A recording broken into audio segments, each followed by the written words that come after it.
భగవద్గీత మొదటి అధ్యాయం అర్జున విషాదయోగము మొదటి శ్లోకం. ధృతరాష్ట్ర ఉవాచ ధర్మక్షేత్రే కురుక్షేత్రే సమవేతాయుయుత్సవః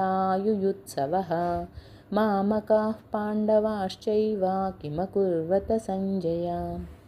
తాత్పర్యము: ధృతరాష్ట్రుడిట్లు పలికెను, ఓ సంజయ, నా వారలకు దుర్యోధనాదులను పాండుపుత్రులకు ధర్మరాజాదులను యుద్ధము చేయ కుతూహలముతో పుణ్యభూమియగు కురుక్షేత్రమున ఏమి చేసిరి. ధర్మ అనే శబ్దంతో ఈ భగవద్గీత ప్రారంభమైనది. శ్రీ వేదవ్యాస మహర్షి గీతకు మంగళాచరణం చేస్తూ ఈ ధర్మ అనే పదాన్ని ఉపయోగించాడు. భగవానుడు కూడా ధర్మస్వరూపుడు, అందువలన కూడా ఈ పదాన్ని ఉపయోగించాడు. అలాగే ధృతరాష్ట్రుడు అంటే తనది కాని రాష్ట్రాన్ని పరిపాలించేవాడు అనే అర్థము. అలాగే అజ్ఞాన భావంతో ఉండే వాళ్ళందరినీ కూడా ధృతరాష్ట్రులు అనవచ్చు.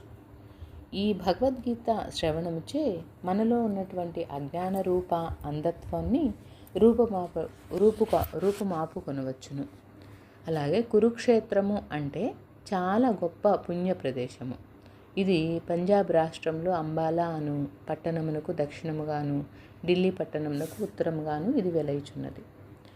ఈ ప్రదేశంలో గతంలో బ్రహ్మదేవుడు, ఇంద్రుడు, అగ్ని మొదలగు వారు తపస్సు చేసి ఉన్నారు. అలాగే కౌరవులకు పాండవులకు మూల పురుషుడైన కురుమహారాజు కూడా ఆ స్థలంలో పెక్కు ధర్మాలు ఆచరించారు. కాబట్టి ఇలాంటి ఈ ప్రదేశాన్ని ధర్మక్షేత్రం అని కూడా పిలుస్తారు. అట్లా ఈ క్షేత్రంలో తన కుమారులు పాండుకుమారులు ఏమి చేస్తున్నారని ధృతరాష్ట్రుడు అడగటంలో, ధర్మక్షేత్రం కాబట్టి ఈ ప్రదేశంలో ధర్మం అనేది గెలుస్తుంది. అలాగే భగవానుడు శ్రీకృష్ణ భగవానుడు కూడా ధర్మాన్ని కాపాడతారు.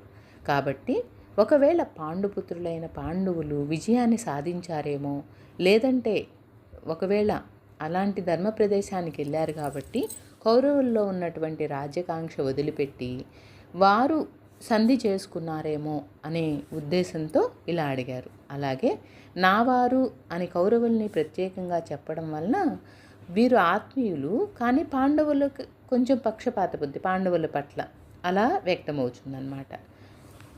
హరే కృష్ణ.